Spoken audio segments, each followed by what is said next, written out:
Apakah ini kesalahan tim produksi ataukah yang meninggal bukan Min Sol A?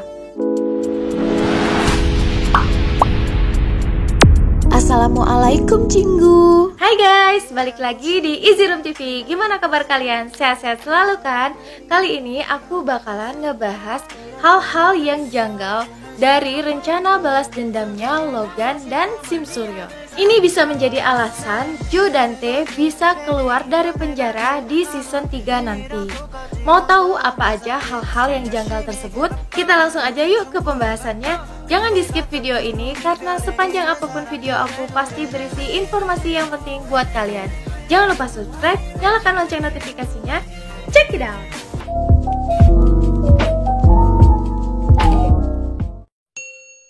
Aku menemukan hal-hal aneh ketika aku menonton lagi Penthouse season 1 dan season 2. Dari hal-hal yang aku temukan ini, aku ingin mengajak lagi kalian berpikir bersama-sama tentang drama The Penthouse ini. Apa aja sih hal-hal anehnya? Yang pertama adalah jejak kaki yang dibuat oleh Chen Sojin di pintu masuk kediaman Jo dan Tae. Ketika polisi menginterogasi Chen Sojin mengatakan, "Aku juga awalnya merasa aneh, kenapa ada jejak kaki di pintu masuk."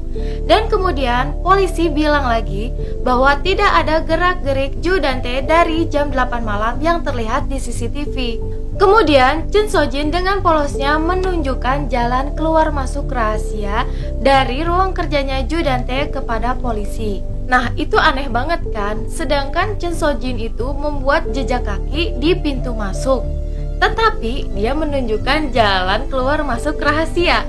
Aneh bukan? Kalau begitu, buat apa repot-repot membuat jejak kaki di pintu masuk kalau Jo dan Tae keluar masuknya di pintu rahasia tersebut? Itu keanehan yang pertama. Dan keanehan yang kedua adalah saat Oh Yoon-hee mengambil abu dari makam Sim Suryon. Dan dengan polosnya juga, Oh Yoon-hee menunggu Logan Lee di parkiran Hera Place atau di basement. Apakah tidak ada CCTV di sana? Gak mungkin kan untuk bangunan yang semewah itu tidak ada CCTV di tempat parkir.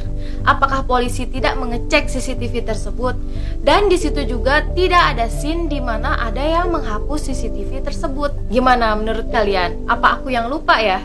Sekarang kita lanjut dengan hal janggal yang ketiga, yaitu adalah kalian sadar gak sih Logan Lee dan Oh Yoon-hee tidak memakai sarung tangan ketika membawa mobil Jo dan Tae. Seharusnya sidik jari Logan Lee dan Oh Yoon-hee berceceran dong di mobil itu. Bagaimana bisa polisi melewatkan hal itu? Yang keempat adalah video yang diambil yang dijadikan bukti oleh Sim Suryon ketika mereka disekap atau disandra oleh Sim Suryon di dalam bus sekolah. Seharusnya video itu tidak dapat dijadikan bukti karena video pengakuan itu diambil di bawah tekanan. Seperti yang kita tahu, di dalam bis tersebut dipasang bom tipuan agar mereka mengaku. Jadi menurut aku ini ilegal. Hal aneh yang kelima adalah pembunuhan Berona. Ketika itu tidak ada saksi di sana. Mungkin saja Berona mengungkapkan bahwa pembunuhnya itu adalah Jo dan Tae. Sepertinya saksi satu-satunya di sini adalah Ha Eun Byul yang mendengar suara ringtone dari handphone Jo dan Tae dan juga barang bukti kalungnya Ha Eun Byul. Tetapi mungkin saja Ha Eun Byul akan hilang karena dia dibawa pergi oleh Jin Bun Hong. Kalau ini memang benar terjadi, Chen Sojin akan tetap menjadi budak Jo dan Tae di season ketiga.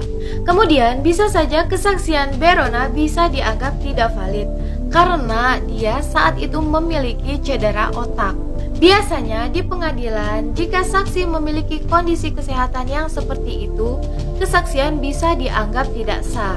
Dari semua keanehan ini, bisa saja Jo dan Tae bisa lepas dari penjara. Apakah ini sengaja dibuat oleh penulis agar Jo dan Tae bisa lepas di season ketiga? Sebenarnya aku masih ragu karena masih banyak juga keanehan-keanehan lain di luar kasus ini. Jadi bisa saja ini memang sengaja dibuat oleh penulis atau juga kesalahan dari tim produksi. Contoh hal-hal aneh lainnya adalah pada saat kematian Berona, ketika dokter mengatakan anak Anda telah mati, apakah Oh Yoon-hee tidak memastikan apakah anaknya itu benar-benar hidup atau mati? Seperti yang kita tahu, tubuh Berona langsung dibawa oleh Sim Suryon. Apakah dia tidak melihat yang dimakamkan itu anaknya atau bukan? Seharusnya sebagai orang tua, kita pasti akan mengecek wajahnya dulu sebelum dimakamkan. Jadi, tubuh siapakah yang dimakamkan? Seperti yang kita tahu, dia juga masih sempat memakai riasan pada saat pemakaman tersebut. Apakah dia tidak peduli dengan anaknya? Aneh bukan? Contoh hal aneh berikutnya adalah seperti yang kita tahu, Berona cedera otak. Ketika selang oksigen Berona dicabut, Sim Suryon melarikan Berona dengan ambulans. Dan saat itu jantung Berona sudah berhenti. Kemudian dilakukan CPR. Biasanya yang aku tahu ketika seseorang mengalami cedera otak dan kemudian otaknya mati, kemudian jantung pun akan berhenti. Tidak akan mungkin bisa hidup kembali dengan dilakukannya CPR. Entah ini benar atau tidak, cuma menurut aku ini termasuk hal aneh. Dan sebagian besar dari kita menganggap ini suatu keajaiban. Dan seperti yang kita tahu, tidak ada yang tidak mungkin di dalam film ini. Contoh hal aneh lainnya lagi adalah tentang tanggal lahir Min Sol A.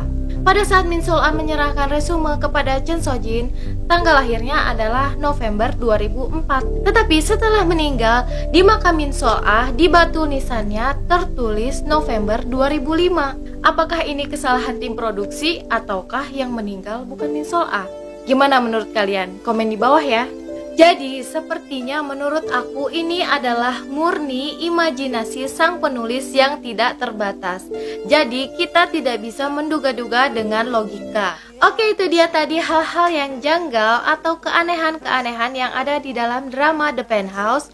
Semoga dapat membantu kalian. Apabila ada hal-hal aneh yang lain menurut kalian, kalian bisa komen di bawah.